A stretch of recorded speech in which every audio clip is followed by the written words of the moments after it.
literally 100,000 people in severe distress.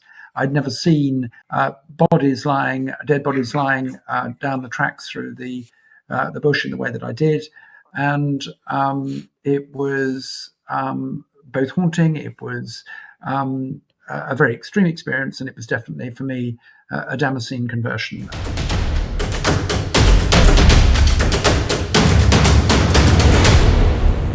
Welcome to the World Extreme Medicine podcast, Combat Civilian, in conversation with Dr. Gilbert Greenall on humanitarian disaster response.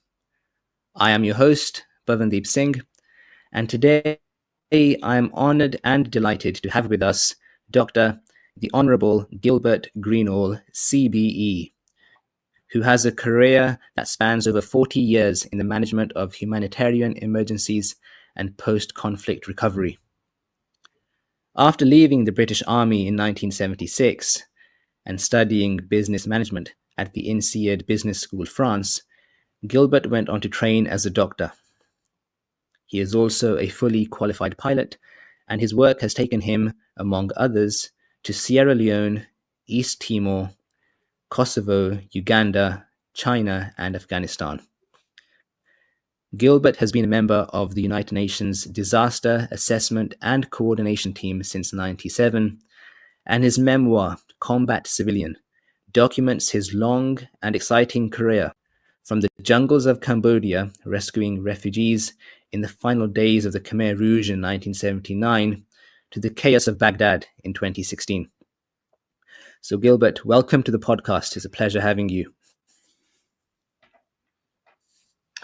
Well, Pav, it's very nice to join you, and I hope that it'll be interesting to your listeners who want a career in humanitarianism, a world that's changed hugely over the last 40 years since I started in 1979. Very much more complicated world and very much larger numbers of beneficiaries that we have to deal with in today's crises. Thank you, Gilbert. And yes, the listenership of World Extreme Medicine and the individuals involved have a wide range of interests, from medicine to military personnel. And humanitarian work is something that many of our members hold close to their hearts and would like to get involved in. Your book is very aptly and very interestingly named. Could you describe what it means to be a combat civilian? Well, it's a truthful description, but rather more sensational than I really wanted it to be.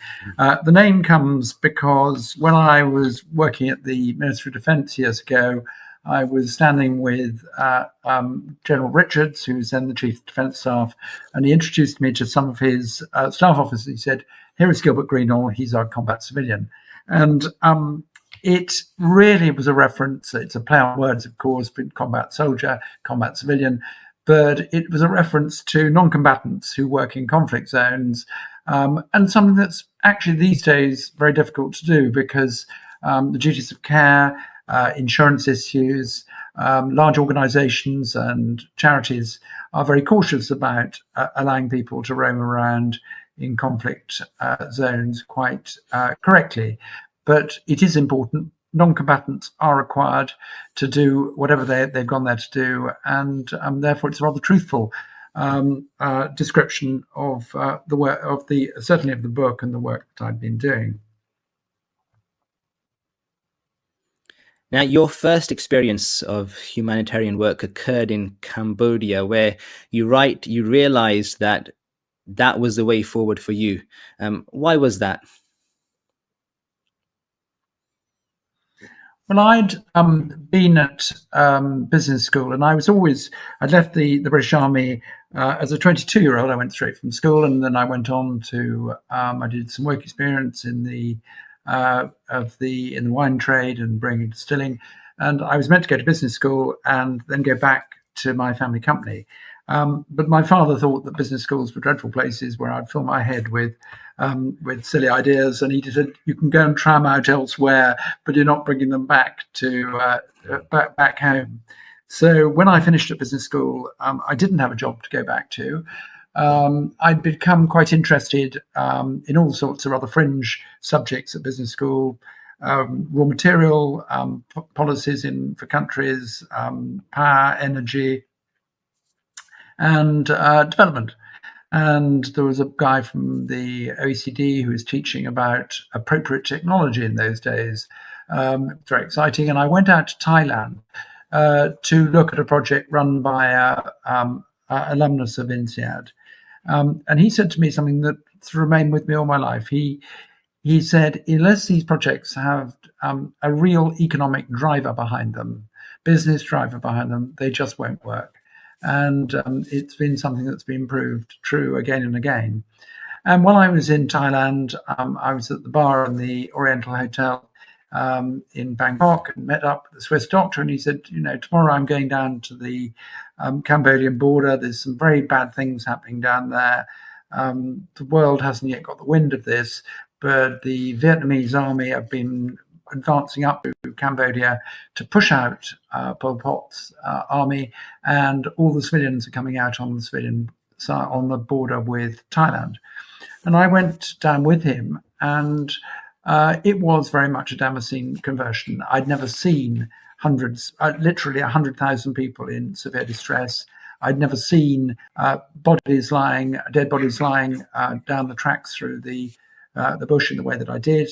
And it was both haunting, it was a very extreme experience, and it was definitely, for me, a Damascene conversion. And I came back from that experience determined to have a career in humanitarianism, which, by the way, was a very unfashionable thing to do back in 1979, and a very unusual thing to do. Can I ask why that was? What was the general feeling? I think there wasn't the coverage of the world was with the Cold War. The world was more stable in some ways because it was split into zones of influence, and also without the internet, without the iPhone, a lot of conflicts that were going on around the world just were unknown to people.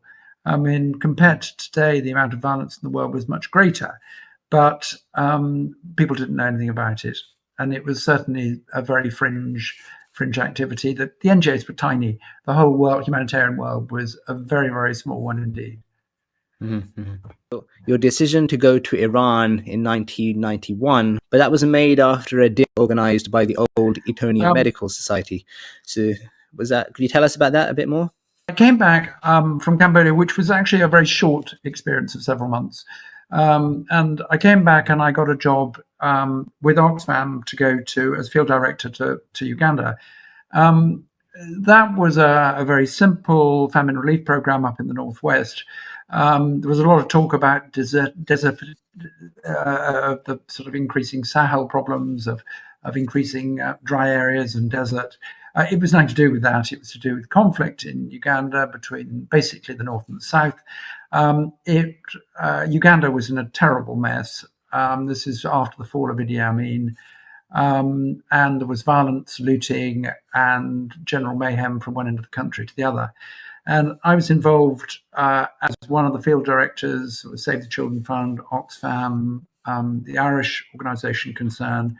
And we were the first of subcontractors to the UN. This was something that happens all the time now, where you have implementing agencies to the United Nations, which are mainly the big charities. But it was quite novel in those days, and we were therefore given the job of actually delivering food to a relatively small group of people. It was about 100,000, which in today's terms is nothing. And I'd come back from this thinking that, yes, that's an interesting thing to do, but it's not a career. I need to earn a living. So I came back and got a place in medical school in Bristol and spent the next 7 years at medical school. And it was only when I'd finished my house jobs and I was waiting to do my first SHO job as in A&E in Cheltenham that the first Gulf War came along, Well, I was a reservist, and all reservists who were also doctors were called up in the First Gulf War. There was a thought that there would be going to be very large casualties, and I was destined to end up on a hospital ship down in the Gulf. And I went to this dinner, and there was a consultant from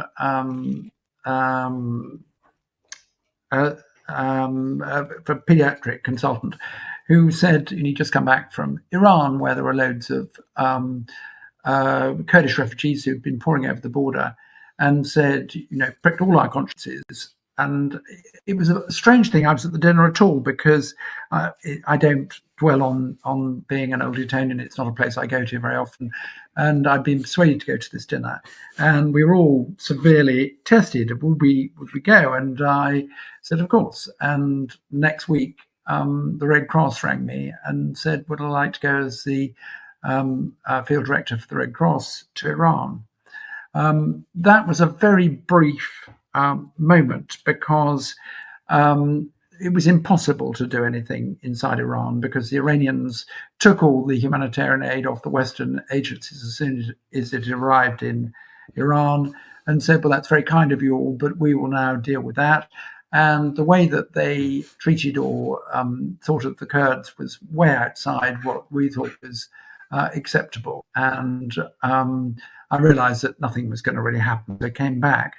And at that moment, the Foreign Office had picked up a report that I'd written for the British Red Cross saying we need to get aid delivered inside northern Iraq as a pull factor to get the Kurds back into their own country. And this was just at the same time as John Major was thinking of sending 3 Commando Brigade into northern Iraq. And I ended up going with the brigade commander as part of the Foreign Office effort there. And we had 100 civilians that joined 3 Commando Brigade. And our job was to repatriate 500,000 Kurdish refugees who were over the border.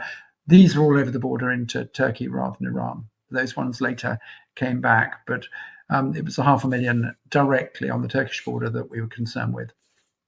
And it was the most extraordinary experience. It didn't involve much violence. I think there was only about half a dozen shots fired in anger at some retreating Iraqi troops. But otherwise, the mountains of Kurdistan were all empty of Saddam Hussein's troops. And we were able to get people on the move. We moved 170,000 refugees over a weekend. And the interesting thing is they went back into the places that they originally lived. There'd been all these villages in the mountains that Saddam Hussein had cleared and moved them down into the Tigris and Euphrates plains into places where he could control them.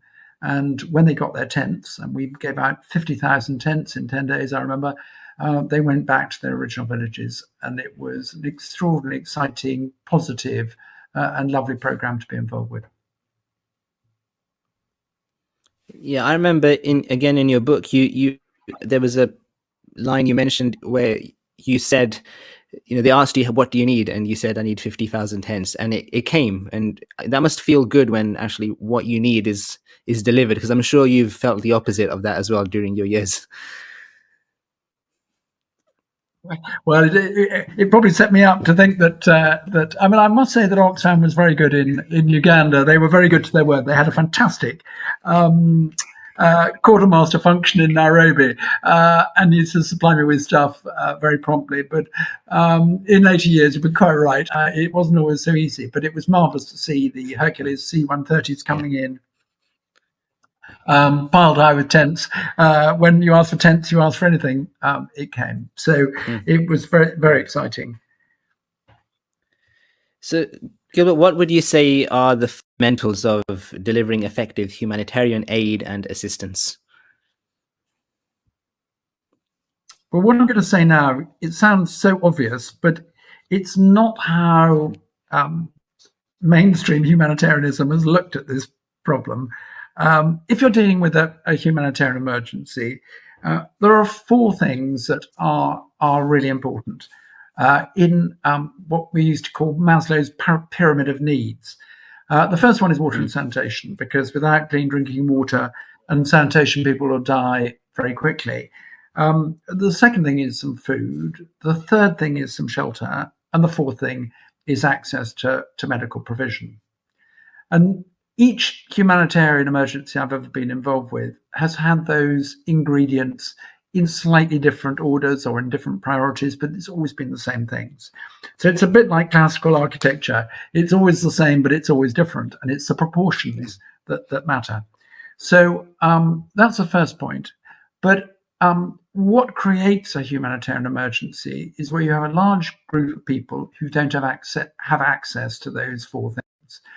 So two things can happen. Either the people can move to where those things are available, or you have to move the things to where the people are. And therefore, freedom of movement is incredibly important. And so is the provision of fuel. Because today, and even in those days, people had cars and they can jump in their car and go to their relatives in a different part of the country or in a different country even and survive. But if they all stay in the same place and there isn't access to those things, they will surely die. And it's been that very simple concept of these four essential needs, the freedom of movement and the fuel, to allow this thing to work. And if you can, in any of the planning or the organization that you're involved with, make sure that those things can happen. And I've put, bizarrely, fuel into filling stations in the Balkans, for example, to allow people to fill up their cars, because if they can't fill up their cars, they can't move. And I remember going in front of the Select Committee of the Public Finances Select Committee in the House of Commons, and they said, "Well, you filled up petrol stations," and I said, "Yes, for this very reason, because it allowed people to move around, and if they can move around, their lives will be saved." So it's very important. Now, what has really changed is the mass urbanization of the world. Instead of the world being mostly rural with cities, it is now mostly very large urban communities. Cairo, Jakarta, these are cities of 20 million people. And when they don't have access to electricity and water, things go horribly wrong. So we need to think now, today's big change is that we're moving away from giving everybody a water container and a blanket to deal with those basic needs, to actually be running power stations and modern water utilities to make sure that those work. Because first of all, it's relatively simple to do. You have millions of beneficiaries, and it's a hidden hand. It doesn't require large numbers of people to be running about. And nearly always the utility employees are around. And even if they haven't been paid or they haven't got food, you can pay them, you can get food to them, and make sure that you can get spare parts to them, and you can make sure that these things work. A water pump can supply water to 20,000 people. The low voltage electricity distribution system is simple. Most teams can put up a pole an hour. So these are things that we have to think about today, but it still follows those basic principles: water and sanitation, food, shelter, and provision of medical services. And sometimes the medical services are infrastructure based, getting the electricity and water to the hospital, repairing the autoclave, the X-ray machine, as well as supplying the drugs to them. So it's often very simple things that you can do, which can have a very big multiplier effect. Thank you. Very comprehensive description there. Gilbert, what challenges have you faced in the pursuit of providing the humanitarian assistance you describe? And what advice would you give to others in dealing with similar situations? The biggest problem I find is the institutionalization of approach. So you get a lot of, this is what we do, not let's look at the problem, let's make an analysis, let's be imaginative, perhaps iconoclastic, and do what is needed to be done. Perhaps it's never been done before, but it is a solution to the problem. Instead, we get, this is how we do it. And in goes this template, and it's a one size fits all, and it often doesn't fit at all. So that is the sort of first problem. And organizations, for example, protection is a big issue today, which it didn't used to be in the same way. Because I'd always argue that if you don't have clean water and sanitation, food, shelter, and some sort of medical important today, because lots of people have first world problems where they've got diabetes and they need insulin, or they've got hypertension. They've got problems that will kill them if they're not treated because they don't get access to drugs. But it's this one size fits all, and saying protection. Yes, we need to have child-friendly spaces in refugee camps, but if you don't actually have the refugee camp, you're ahead of the game. You need to wait a moment until the other people have had the space first, and you can come along and supply your niche product at the right moment. Because if there's no water and sanitation, people are going to die. You're not going to have any customers for what you deliver. Now, that's quite a controversial thing to say, because people say, "Oh, protection is the most important thing," but it is important. But you've got to have a look at this Maslow's pyramid of needs, and also think imaginatively about how you're going to approach the problems that you see, and it may be something that's very different from what you've experienced before. The problem too is conflict. One of the great constraints, of course, is conflict, and it's very. One issue I had in the Balkans is that we were supplying humanitarian assistance during a conflict. So in medicine, there were great shortages in every possible sector of the medical sector. So what I did, I got boxes which were anesthetics, boxes which were GP, boxes that were general surgery, and each box could be picked up by two people and put in the back of a pickup. And we distributed these boxes so that the people that were trained and did exist in the country could get hold of one of these boxes and practice medicine. And it was a lovely idea, different. And it had to be carried by two people. It was no good it being needed a forklift truck to pick up, because there might not be one to either put it onto a lorry or take it off. And whether it was relatively small, it could be even taken on a mule or a donkey. It didn't matter. And I think it was rather a nice idea of how to see the situation slightly differently.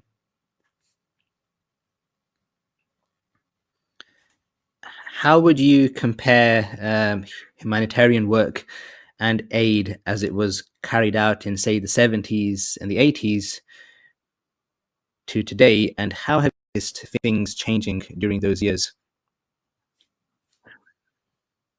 Well, I've already touched on this, and I think the aid agencies in Uganda were about 15 different agencies.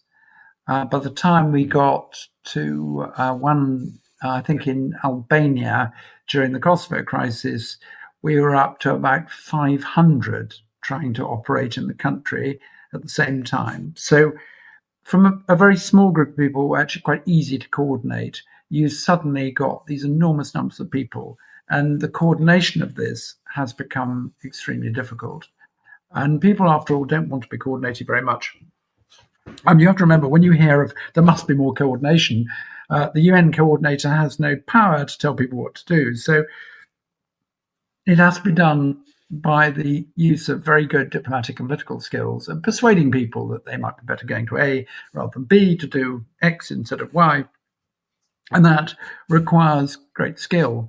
And when you've got 500 organizations in a country, that can be very, very challenging indeed. And you always have a few rogue organizations that get up to doing something which is either putting other people's lives at risk or causing absolute havoc somewhere.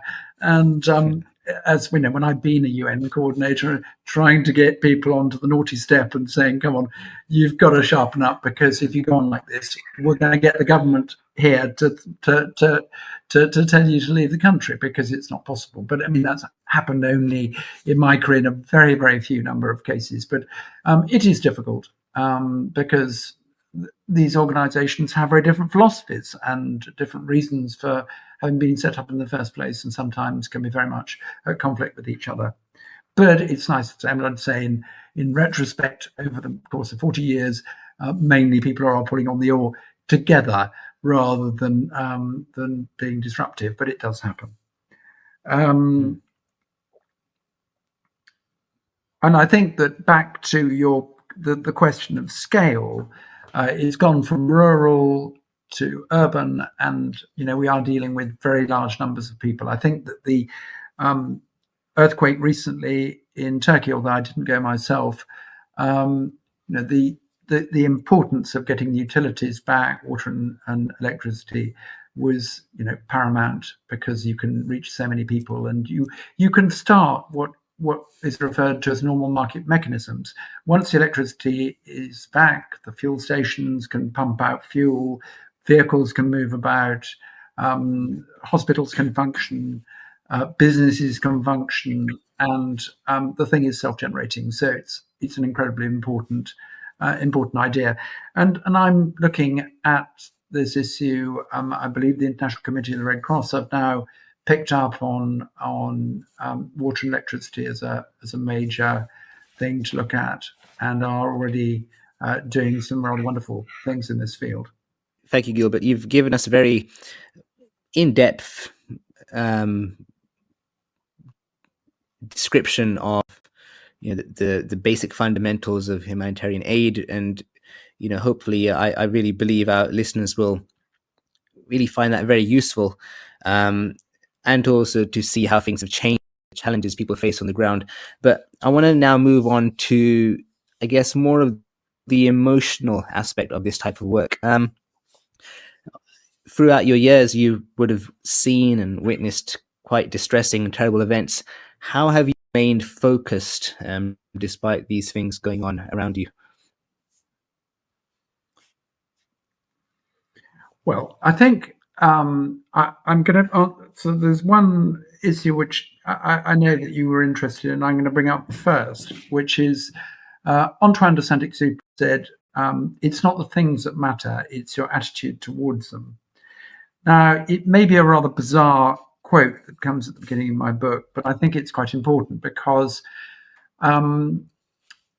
these things are not deterministic. That is, if you have this experience, you will have PTSD or whatever. That it doesn't follow, as those medical practitioners listening will know. And there's a huge variance in people's robustness in the face of really unpleasant things. Years ago, I was on a course with at the UN, and a guy who was a doctor at the International Committee of the Red Cross was speaking to us, and he said that in England, this is 30 years ago, we were rather more protected than most countries from PTSD. And I said, well, why is that? And he said, because of your sense of humor. Now, countries changed a lot in 30 years, and I think that this may no longer be the case, but our sense of humor, and black humor, has been a great outlet. If you ask people who work in A&E departments, it used to be the absolute staple of people dealing with very unpleasant experiences. And it's that attitude all the way through, that if you allow yourself to become a victim of this, you will suffer for sure. I mean, occasionally there have been very nasty things that have happened, and that don't need to be dwelt on. But I think it's that starting point of attitude to things that's and a robust and embracing a robustness of spirit, which I feel is very important.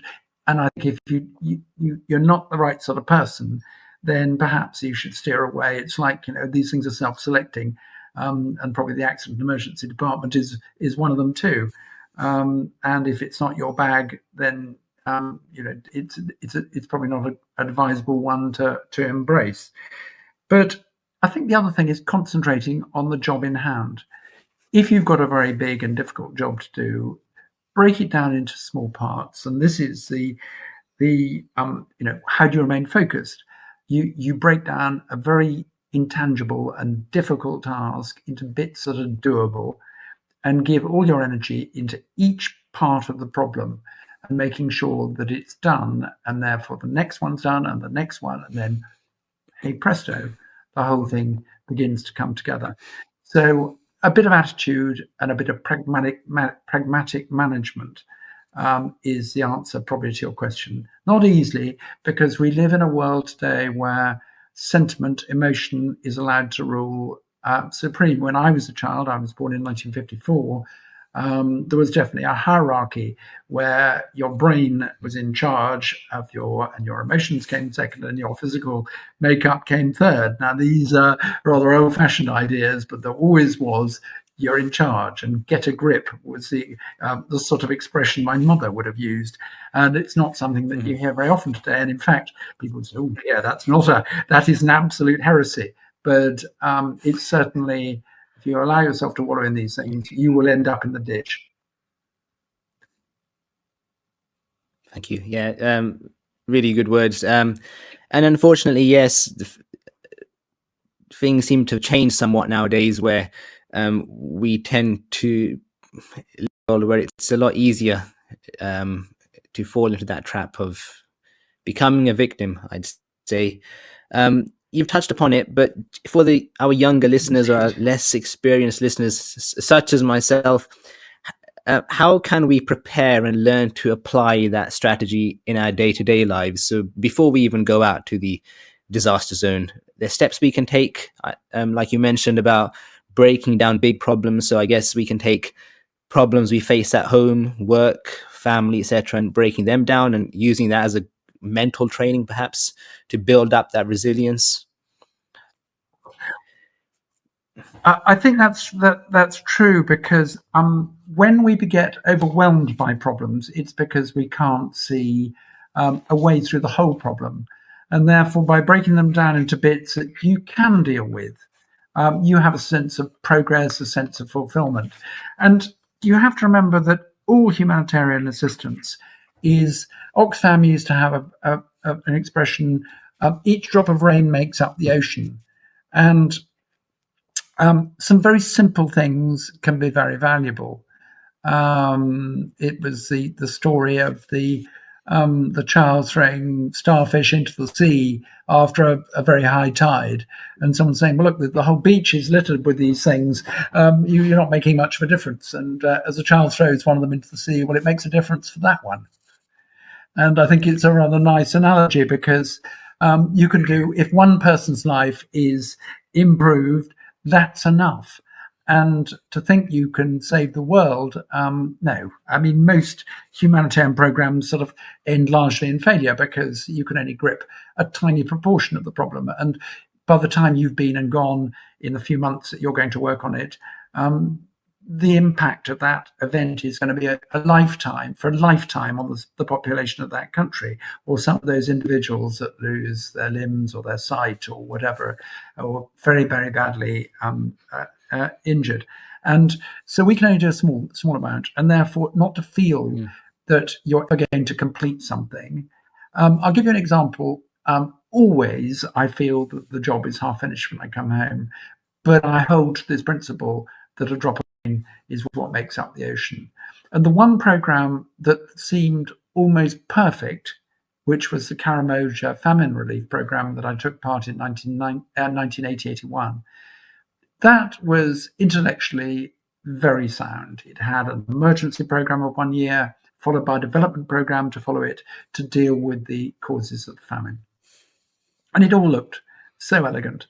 But within 2 years, it is as if the sands had rolled over the entire program, and it hadn't made any difference whatsoever, apart from us all patting ourselves on the back and thinking we'd done an incredible job.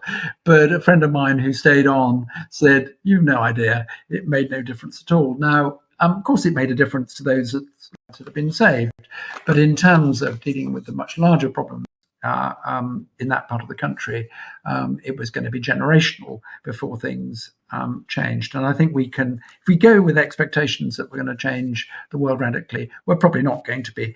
We're not going to. But I think that doesn't stop us, because we should do something for all those individuals that we come across. We can do something for, and we're going to make a very big difference to them. Thank you. On that note, Gilbert, I'm hoping this conversation will be spurring on some of our listeners to get involved in humanitarian work. And I'm sure many would have come to this conversation because they are interested in humanitarian work. What advice would you give to the budding young humanitarians of today, eager to go out into the world and make a difference and just get started? Well, when I looked at your question, I just wrote down in pencil beside it, just go. It sounds rather sort of biblical. We've got lots of reasons why we wouldn't. We've just got our first job in medicine, or we've just got our mortgage, or we've just had the birth of our first child, or all these things crowd around and tell you that your common sense might say, actually, it's not quite the right moment, and it's not very well paid, and there are all sorts of these things. But I think it's much easier today in terms of there are proper jobs that are properly, given sensible salaries, and it is possible to go through the charity sector or through the Foreign and Commonwealth and Development Office to jobs, and it is easier today than it was. I think there's nothing like experience, and there's nothing like being known to people in the sector. So even if it's on a gap year, when you've got the opportunity to do it and there's not too many pressures, then you gain some experience and you get some contacts, and you probably will be in a good place to get a job at either the EU. The UN is very hard, especially for British passport holders, because surprisingly, we've held all the high positions at the UN on the humanitarian side over the years, and we're hugely overrepresented at the UN, which sounds odd, but we are. But we have some of the biggest charities in the world. The EU has plenty of people that they employ to go out on programs. I think it's just a choice of looking at that. But there's nothing to stop people going out to a country which is well known for having a protracted long-term crisis and meeting people on the ground. But you need to be very courageous to do that. There's no doubt. And two people who came up to work with me in Uganda, they were backpackers from Australia. They had nothing but a couple of T-shirts, a couple of shorts, and a pair of flip-flops, and no return ticket. And I admired them hugely for their courage, because you do need courage to be able to not care about what's going to happen next, and just be so existential in your outlook to be able to do that. But it is a hard thing, and I think in medicine, if you've done pediatrics, there's probably an opportunity to go on short-term assignments. And now the UN are standardizing the medical teams. So there used to be a rather dangerous time when you could turn up with a stethoscope and say, well, I'm a doctor and my GMC number, but that no longer cuts the mustard. You need to be properly registered. And once you are, you can then join proper affiliated medical teams, because you could see that the dangers of people turning up, all sorts of imposters and bad people turned up as pretending to be doctors, and there were awful things that happened, and standards of practice and all sorts. So it is much better. So in terms of that, WHO have made a huge advance, sort of probably. It happened about 5 years ago, 5-6 years ago, probably longer now, but into standardizing medical teams, and MSF, Medicine Sans Frontières, are very strong on the medical teams, especially their surgical teams. and have done really quite wonderful things. So I think in the medical sector it's much easier, but it's really field surgery or field pediatrics. It's the two areas where things are most sought after. And I may be out of date because I've not been doing that many missions because with my age I'm getting a bit old now. No, thank you. That's excellent advice. Okay, I think just finally wanted to get your thoughts on the fact you've seen so much in life, from pain and suffering to the triumph of the human spirit amidst evil. What final piece of advice could you impart to our listeners? Well, what is, I think, the most important thing is that however dark, however terrible the things that you meet, the good side that you will see outshines the bad by a very, very large margin, so hugely to make it always rewarding work to do. I think of all the truly exceptional people that I've met in the last 40 years. You don't meet them every day, but you meet people of such astonishingly good people whose hearts are so firmly in the interests of other people that I think it makes it one of the most rewarding things that you could ever wish to do, and rare, because we live in a terribly it's all the world about me in Western Europe, and that has really the idea of putting other people's interests before your own is such an old-fashioned idea these days. And to meet some of these very good people who are talented, gifted, and are working because they think it's important rather than for the remuneration they get, and to live very uncomfortable lives. I mean, in my a presentation on my book, I said, it's a marvel every morning for me to run the taps and firstly find that water comes out of it, secondly that it's hot, and not sleep on a concrete floor but a bed. And I've spent a very good part of my life with no water coming out of the tap and sleeping on a concrete floor. And I always think that's perhaps now one of the things that sort of discourages me, because as I'm nearly 70, sleeping on a concrete floor really is quite an aggravating factor. But it still is something to not get too bothered about. No, wonderful. Yes. I can relate to what you said earlier about you can go across to these missions and you find people from completely different walks of life, completely different background to yourself, but you see that people share that desire to do good for their fellow man, and that can gives you hope in humanity, and it's worth all the hardship because you're then united in a common cause. Indeed. Yeah, thank you, Gilbert, for giving us such a rich conversation, full of wisdom and inspiration for our listeners. I'm really hoping this will give people the final kick, if they've been needing a kick, to get out of that door and go on their own adventure and go out on their own mission to start helping people. Your book, Combat Civilian, could you just let us know, the listeners, where they can obtain it from? Yes. I think that we've the original run of paperbacks, which were for sale at Amazon, have run out. I've just had it reprinted. It is available. It will be available on Amazon again in a moment. We haven't quite organized that. So at the moment it's available through, if you Google my name and Combat Civilian, it should come to Bromsberrow Estate, which is my website. And when you do that, you can buy them online from Bromsberrow Estate. Perfect. Okay. That's wonderful. That's great. That brings our conversation to a close. You can also email us for any further information if you wish to get in touch with Gilbert or find out any more information about his work or his book.